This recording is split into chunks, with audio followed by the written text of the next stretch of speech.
마스리 상표 마법사 이슬이 벨리사입니다. 오늘은 상표 자체에 대한 설명은 아니지만 변리사 시험을 준비하는 사람들에게 도움이 될 수 있을 만한 변리사 시험 공부 방법에 대한 영상을 준비해 보았습니다. 간략하게 제 소개부터 하자면 저는 56기 변리사이고 총 수험 기간은 1년 1개월로 1차 8개월, 2차 5개월로 소요되어서 생통차 합격을 했었습니다.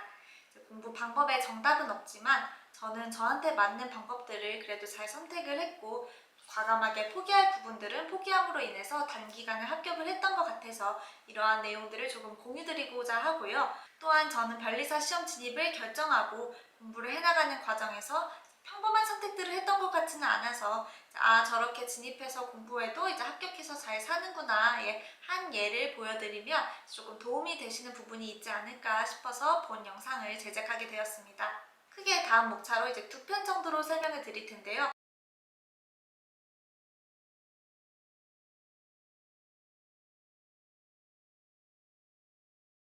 그중 첫 번째는 이제 오늘 할 얘기인 변리사 시험 진입 결정은 확신을 가지고 진입해야 되는지 여부와 관련해서 얘기를 나눠보도록 하겠습니다.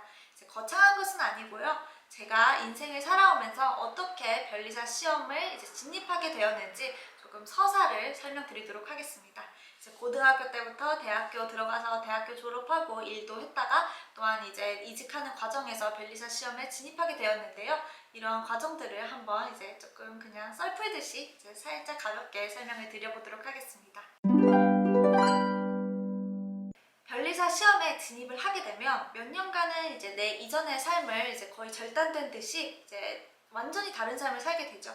변리사 수험생 인간으로서만 살아가야 되는데요. 이러한 기간도 이제 좀 장기간이 소요가 되고 합격하고 나서도 변리사로서 이제 오랜 기간 일을 해야 되기 때문에 이제 변리사 시험 진입을 할지 말지 고민은 이제 상당히 이제 중요한 부분입니다.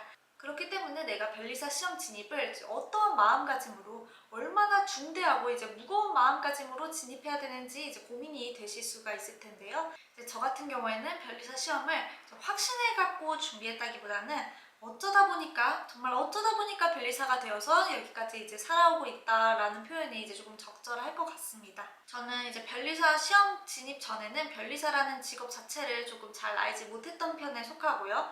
오히려 저는 고등학교 때부터 한 10년 동안 드라마 PD라는 꿈을 가지고 있었습니다. 그래서 그 이전에는 제가 안정적인 직업을 선호하기보다는 생활이 불안정하더라도 무조건 내가 원하는 일을 하겠다라는 성격이었습니다. 그래서 고등학교 때는 그렇지만 이과였기 때문에 이과 공부를 했고 대학교를 진학하는 과정에서는 이제 PD가 되기 위해서는 대학교의 전공보다는 이제 대학교 네임 간판이 조금 더 중요하다라는 얘기들을 들었었습니다. 그래서 대학교 과는 이제 정말 제가 더 이상 대학교 때는 이공계 공부를 하기 싫었기 때문에 이제 좀 과들을 쫙 나열한 다음에 제가 가기 싫은 과들만 이제 쳐내다 보니까 몇 개가 안 남았어요. 그 중에 이제 한 개로 이제 진입을 하게 되었고 이제 그렇게 진입한 과는 저는 이공계이긴 하지만 이제 대학교 때는 이공계 공부하는 거리가 먼 조경학과에 이제 전공을 갖게 되었습니다. 그리고 이제 대학교에 이제 2011년도에 입학을 했는데 이 입학하고 나서는 이제 그동안 이제 하고 싶었던 영상 공부를 본격적으로 하기 위해서 오히려 대학교 밖에서 이제 드라마 제작 교육이나 영화 제작 교육들을 이제 배워나가기 시작했고 대학교에서도 이제 미술대학교 내의 전공인 영상매체 예술학을 복수로 전공을 했었습니다. 이제 방송사 공채시험 같은 경우에는 이제 드라마 PD를 뽑는다고 하면은 몇천 명 중에 한두 명이 뽑히고 그 당시 이제 2016년 8월이 제 졸업 시기였는데 이때는 방송사에서 이제 다 파업을 해서 모집 공고도 잘 나오지 않는 상황이었습니다. 그래서 저는 이제 영상 제작사 위주로 이제 모집 공고를 보고 이제 취업 지원을 하고 있었는데요. 이제 그 당시 이제 제 취업 지원서를 살짝 보여드리면 이때의 지원서는 지금과는 성격이 정말 많이 다른 것을 이제 볼 수가 있습니다. 그래서 보시면은 이제 뭐 토익 같은 거는 당연히 준비가 되어 있었어야 되는 그런 직종이었고요. 대부분 영상과 관련된 업무들로 제 경험을 쌓아왔습니다. 그리고 졸업 후에 3개월 되는 시점에 영상 제작사에 들어가서 1년 넘게 일을 하게 되었습니다. 이때의 회사는 주말에도 계속 일을 해야 되는 곳이어서 주말 포함해서 2달에 4일 정도 쉴 수가 있었고 연봉 같은 경우에는 1년 했을 때 이제 그때 1,400만 원이 조금 안 되었었던 걸로 기억을 합니다. 그렇지만 웃긴 게 이제 한번 촬영을 나가면 지방에서 3주 정도를 이제 모텔 생활을 하게 되고, 또한 편집 기간에는 회사에서 이제 밤샘 편집을 하면서 회사에서 잠을 자고 생활하는 그런 일정을 소화했기 때문에 이제 돈이 들 일이 상당히 없었습니다. 그래서 저는 이 회사에 다니면서 이제 1년 동안 이제 1,000만 원을 모을 수가 있었습니다. 그리고 이 돈을 이제 제가 잘 모았다가 이제 이어지는 내용으로 이제 퇴사 후에 여행도 가고, 또한 변리사 시험을 준비하는 자급으로 이제 잘 사용을 하게 되었습니다. 아무튼 이때 회사는 몸도 힘들고 이제 생활 자체는 매우 좀 힘겨운 편이었지만, 제가 좋아서 하는 일이었기 때문에 굉장히 이제 좀 행복한 기억들도 많고 즐겁게 항상 웃으면서 조금 일을 했던 것으로 기억을 하고 있어요. 그렇지만 이 회사는 다큐멘터리를 주로 제작했던 곳이기 때문에 저는 드라마와 같은 이제 픽션 컨텐츠를 좋아해서 일단 이제 퇴직을 하게 됩니다. 이직을 하기 위한 퇴사였지만 1년 동안 맨날 일만 하면서 상당히 지쳐있는 상태였기 때문에 저는 이제 좀 방향성을 재정비하고자 퇴사 후 2일 되는 시점에 이제 인도네시아의 니아스라는 섬에 가서 이제 매일 서핑만 하면서 이제 앞으로 어떻게 살지에 대해서 좀 고민하는 시간을 갖게 되었습니다. 이 니아스라는 섬은 정말 자연이 그대로 보존된 정글 같은 섬인데요. 거기서 저는 맨날 서핑하고 저녁 되면 노을 보고 잠 자고 아침에 또 서핑하고 이 생활을 거의 한 달 정도 하면서 노을 보면서 앞으로 어떻게 살지에 대해서 조금 고민을 하는 시간을 가졌었어요. 그때 기억에 나는 게 이 생활이 너무 힘들고 계속 지속할 수는 없을 것 같은데 내가 과연 이 영상 제작 일을 안 하고 살 수 있을까? 내가 영상 제작 일을 안 하고 다른 일을 했을 때 이 일이 너무 그리워지지 않을까? 이게 조금 궁금하기도 했고 확신이 없었어요. 안 하고 살 수 있을까 하는 것에 대한 이제 확신이 없었기 때문에 일단 그런 고민들을 가지고 다시 서울에 오게 되었습니다. 저는 기존에 하고 싶었던 픽션 컨텐츠를 제작하기 위한 이런 회사들을 찾았고, 거기에 대해서 이제 또 모집 공고를 보고 이제 취업 지원들을 하게 되었습니다. 이때에도 제가 정말 이제 과거부터 지원하고 떨어진 경험들이 많긴 한데 이때도 또 무수히 많이 떨어졌었습니다. 그때 이제 제가 그중 이제 떨어질 때도 상처도 당연히 많이 받지만 그래도 극복하면서 계속 지원을 하고 있었는데, 그중 이제 한 가지 회사가 이제 4개월 동안 제가 열심히 준비를 해서 서류도 통과하고 뭐 필기, 뭐 면접 다 통과를 했는데 합격이 됐어요. 합격이 되었는데 알고 보니까 이제 허위 취업 공고였던 겁니다.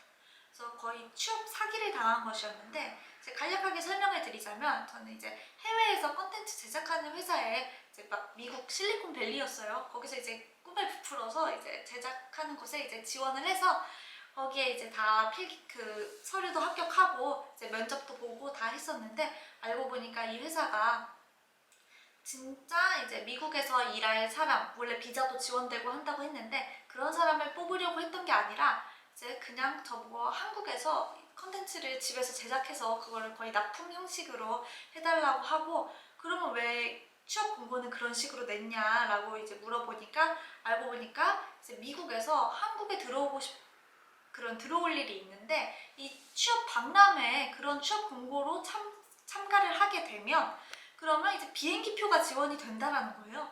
그래서 비행기표를 지원받기 위해서 허위 공고를 내서 제 4개월 정도가 그런 식으로 이제 허비가 됐다고 생각하니까 이때 정말 합격하고 나서 부모님도 정말 많이 좋아했는데 이런 식으로 이제 뒤통수가 쳐지니까 한번 정말 고민을 하게 되더라고요. 그래서 이때 생각을 했던 부분은 내 시간은 뭐지? 이제 내 4개월은 이렇게 이제 허비되어도 되는 시간인가? 차라리 이 시간에 뭐 내가 시험을 준비해도 더 큰 결과를 만들 수 있을 것 같은데, 이런 식의 생각을 하다 보니까 들었던 생각이 내가 지금 살아온 인생에서 내가 가장 좋아한다고 생각했던 부분이 내가 가장 좋아했던 거가 내 발목을 가장 크게 잡고 있는 게 아닌가, 근데 좋아하는 일만 안 하면은 상관이 없는 게 아닌가, 뭐 이런 생각이 들었던 것 같아요.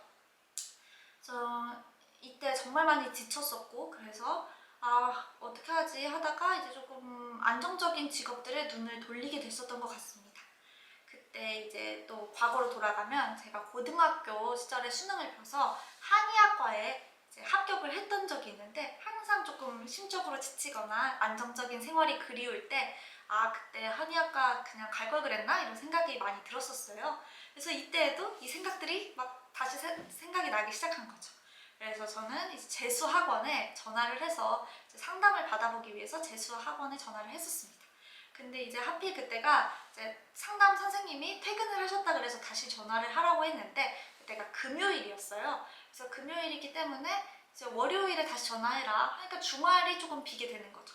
근데 이제 항상 그때 불안해가지고 잠자다가도 새벽에 벌떡벌떡 깨고 내가 이제 혼자 계속 경제적으로 독립을 할 수 있을지 그런 부분이 너무 불안해서 이제 잠을 잘 못 자던 시기였는데 그래서 이 주말에도 쉬지 않고 앞으로 뭐 할지 이거를 고민을 하고 있었습니다. 그때 이제 제 친한 맨날 전화하는 친한 동생의 연주라는 애가 있어요. 그래서 걔한테 전화를 했는데 이제 그 친구는 이제 그 친구의 어머니가 항상 그 친구한테 너 변리사 시험 준비해봐라 이렇게 종종 권유를 하셨는데 이때도 자신의 어머니가 이제 그런 권유를 연주한테 했다라는 거를 제가 전해 들었습니다. 이제 평소 같으면 그냥 흘려 들었을 수도 있는데 당시에는 정말 제가 백지 상태에서 앞으로 뭐 할지를 이제 고민을 해보던 시기였기 때문에 제가 연주한테 물어봤어요. 이제 변리사 그게 뭔데? 나는 못하는 거잖아 이렇게 물어봤는데 이제 연주가 딱 한마디를 했어요. 언니 수능 봤잖아. 그러면 할 수 있어. 그렇게 했고 또 이제 법 같은 경우에는 모두 다 처음 시작하는 거기 때문에 이제 다 공평하다. 그리고 학점은 중요하지 않다. 이런 말들을 해줬었습니다. 그래서 만약에 제가 좀 고민할 것도 많고 가진 것도 많았던 시기라면 좀 이 말을 듣고도 변리사 시험을 준비할까 말까 고민이 많이 됐었을 수도 있겠지만 그때 저는 이제 정말 백지 상태에서 이제 유일하게 선택하려고 했던 이제 뭐 재수학원 같은 경우에는 그 수능을 다시 봐서 합격하더라도 대학교 가서 그 6년의 세월을 또 보내야 되는 것이었기 때문에 이 변리사 시험 같은 경우에는 훨씬 시간이 적게 들 수도 있겠다. 그러면서 인생 살면서 한번 법 공부도 해보고 싶었는데 뭐 재밌을 수도 있겠다 이런 생각을 듣고 거의 그 전화에서 바로 결심을 하게 됐습니다.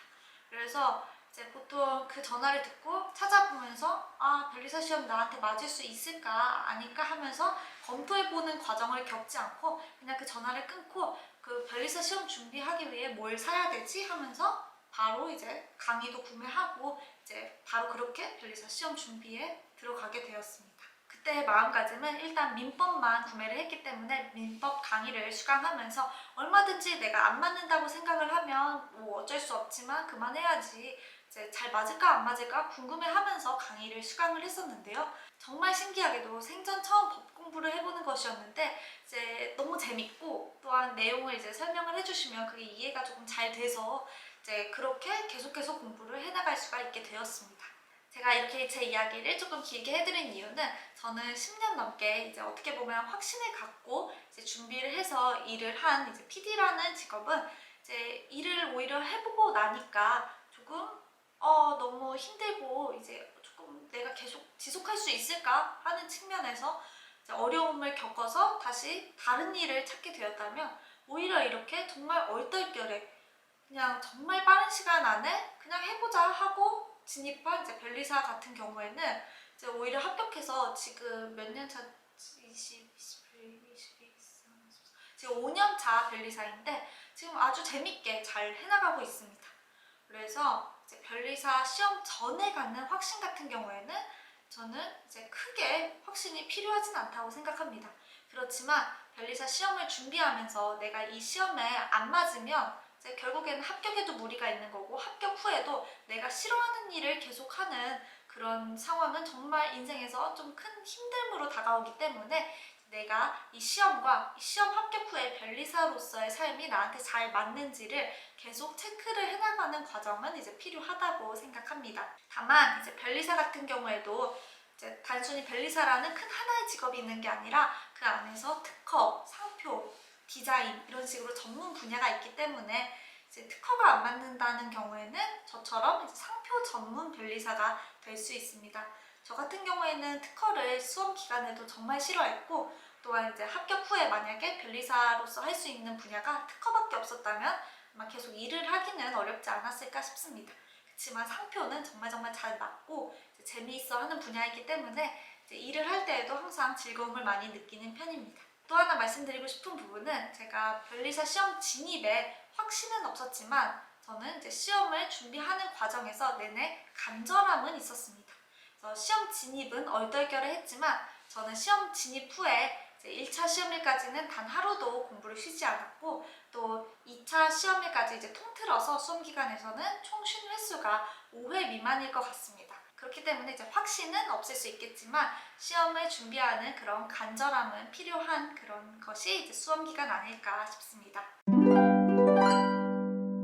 자, 이렇게 오늘 얘기를 나눠보았는데요. 다음 시간에는 이제 본격적으로 제 수험 기간 동안 공부를 어떻게 했는지 설명을 드리면서 단기간에 합격할 수 있었던 방법, 그리고 이제 수험생 때 필요한 멘탈은 어떤 멘탈인지, 공부하기 싫을 때는 어떻게 해야 되는지, 또 뭐 독서실은 어떤 독서실을 선택해야 되고 공부 시간은 몇 시간이 적당한지 등등 수험 기간 전반에 이제 도움이 될 수 있는 내용 위주로 설명을 드리겠습니다. 그리고 이제 이 시험지들은 제가 직접 변리사 시험장에서 풀었던 시험지들입니다. 이 시험지들도 조금 보여드리면서 이런 시험이구나 하는 감을 조금 느끼실 수 있는 시간을 마련해보고자 합니다. 상표마법사 구독과 좋아요 해주시고 2탄도 함께 해주시길 바라겠습니다. 감사합니다.